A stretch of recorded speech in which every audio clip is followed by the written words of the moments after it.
Drag 101 with Katya, a theoretical exploration of the art and science of drag.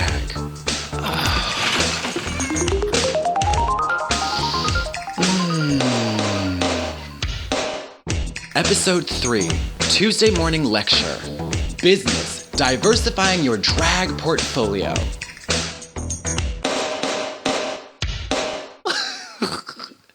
This week on Drag 101, we delve ankle deep, just shallowly, into the business of drag. How do I, as an entertainer, become a businesswoman? How do I turn my passion and my art into a lucrative money-making machine that will churn thick plumes of black smoke into the atmosphere? How do I do that? China! Aprons, wallet chains, pacemakers, rodeo blankets, cookout machines.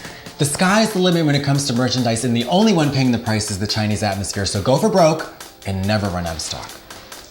Diversifying your drag portfolio. I know zero to nothing about business, finance, or the money markets, so this is gonna be fun. The IRS, or as I like to call it, the IBS,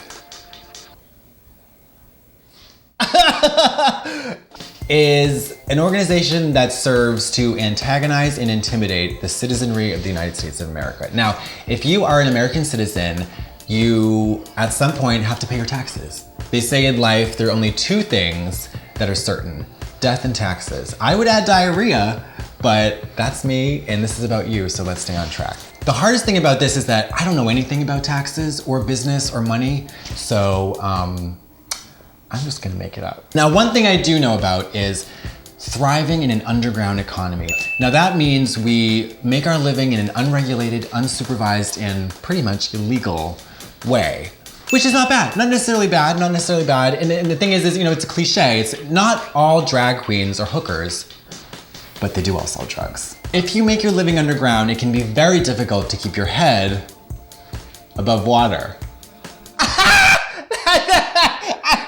I think that is so funny because this is underground. Here are some very basic tips for staying safe and staying sane. Rule number 1, don't sell drugs to children. Don't do it.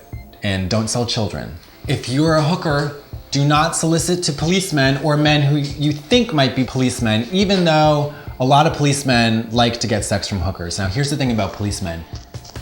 They're terrible. Not all of them, but most of them. So avoid them. You can just be very discreet and be very polite and just tell them to eat shit and drop dead. Keep your cash under your bed. Keep your bed in an offshore location. So if we're talking underground, a lot of times we're dealing with large volumes of cash, and when we're talking about cash, we gotta talk about theft. We're talking about theft, we gotta talk about weaponry. Now, what kind of weapons are safe? Now, here's the thing, guns are complicated. Okay, you're a complex female woman. You have a lot on your mind and you can't figure out, okay, where's my gun? Does it have the safety on? Is it loaded? Blah, blah, blah. You need to split-second reactivity. So you keep a knife attached to your wrist. Okay, it goes up to here. Can't hurt myself. But here, what I can do is shiv you in the neck with my palm.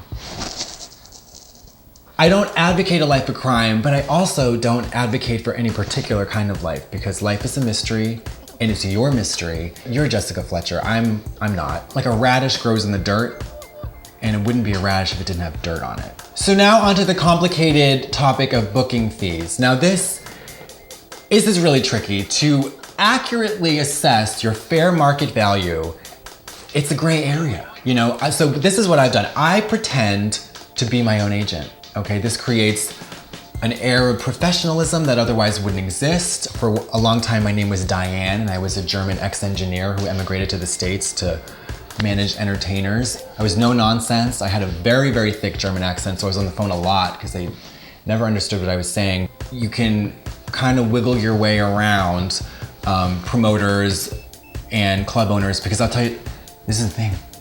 They're across the board villains and liars. One way to do it is to figure out what the other people are getting paid, ask for 3 times that, never work a booking, but be proud enough and then move to a different city.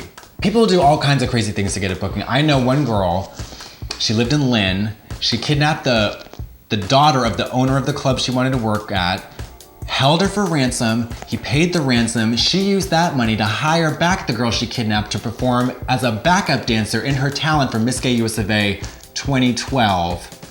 I think she was 4th runner-up, so it wasn't really worth it, but still. The unfortunate reality of rising through the ranks in the drag entertainment industry, it's a slog. You start out on your shitty nights with no audience, okay? Then you move on to half-filled rooms with drunk bachelorettes from the suburbs. You get puked on, you get pissed on. You know when you read a book that's like really, it's a hard book, but you know it'll be good for you. So the point is, you have to look out for yourself, but at the end of the day, it's all about money. No, that doesn't make any sense. So that's all for this week. Join us next week where we will try to get horny looking at fossils. Drag 101 with Katya every Tuesday and Thursday on YouTube. Don't forget to subscribe to my channel, honey. When you talk to the devil, you have to be playing both sides, offense and defense. We walk through the fire so that we can be reborn.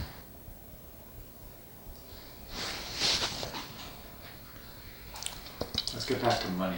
Money, okay.